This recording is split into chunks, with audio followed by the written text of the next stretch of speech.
We're being joined with City Council candidate Nate Savidge. Thanks for being here, and we'll get right into it. The first question we have is, what is the state of Sunbury as of now, in your opinion? I would say the state of Sunbury is promising. If you take a look around at the city, you can see a lot of old architecture mixed with some new improvements going on.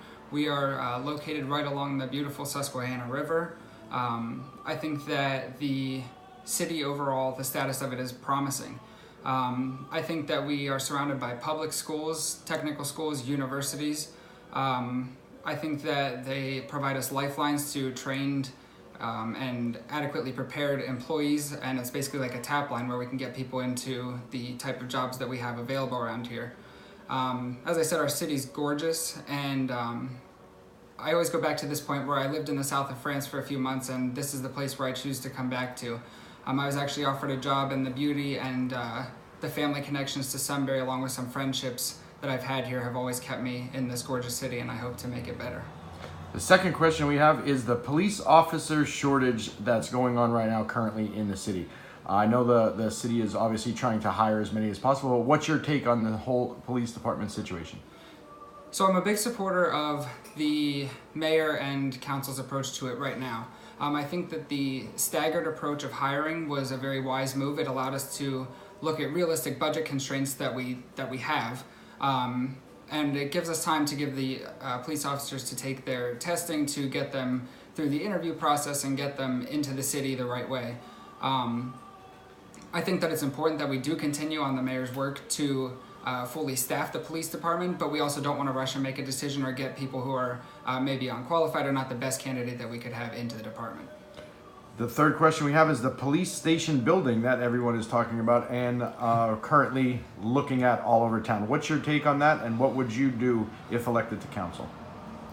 So I think my take on this would be multifaceted. I think we need to take a comprehensive look at it. I mean, is it feasible to repair the building that we're in now? Is it feasible to look at the surrounding buildings of our police department and maybe look at some demolition costs, look at renovation costs?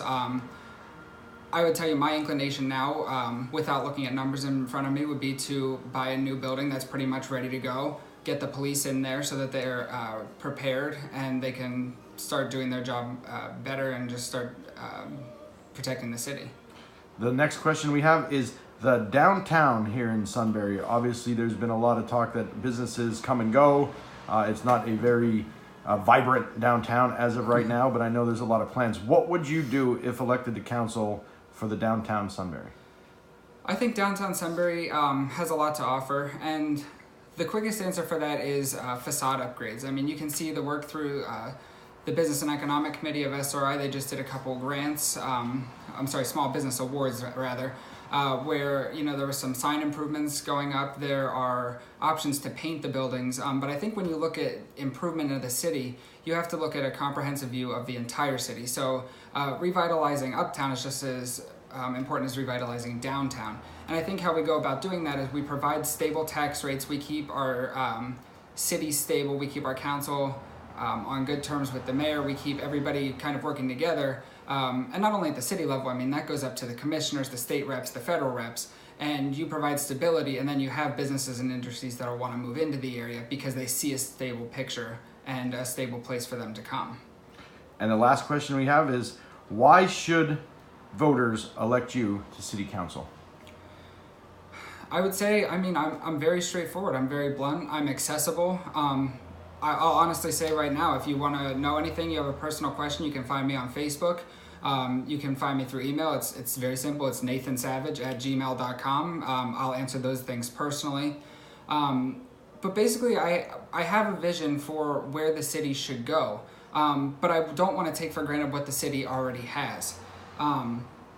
One of the things, and I actually learned this through the recent special election of Fred Keller, and one of the candidates stepped up and said, water and sewer is not a really sexy issue, but it's something that's very important to the residents of our town. So, we need to restore relationships with the local chambers of commerce, the nonprofits, the other agencies of government, and then we also need to look at things like the Water and Sewer Authority and restore relationships with them as well. And just look at everything, as I said earlier, very comprehensively.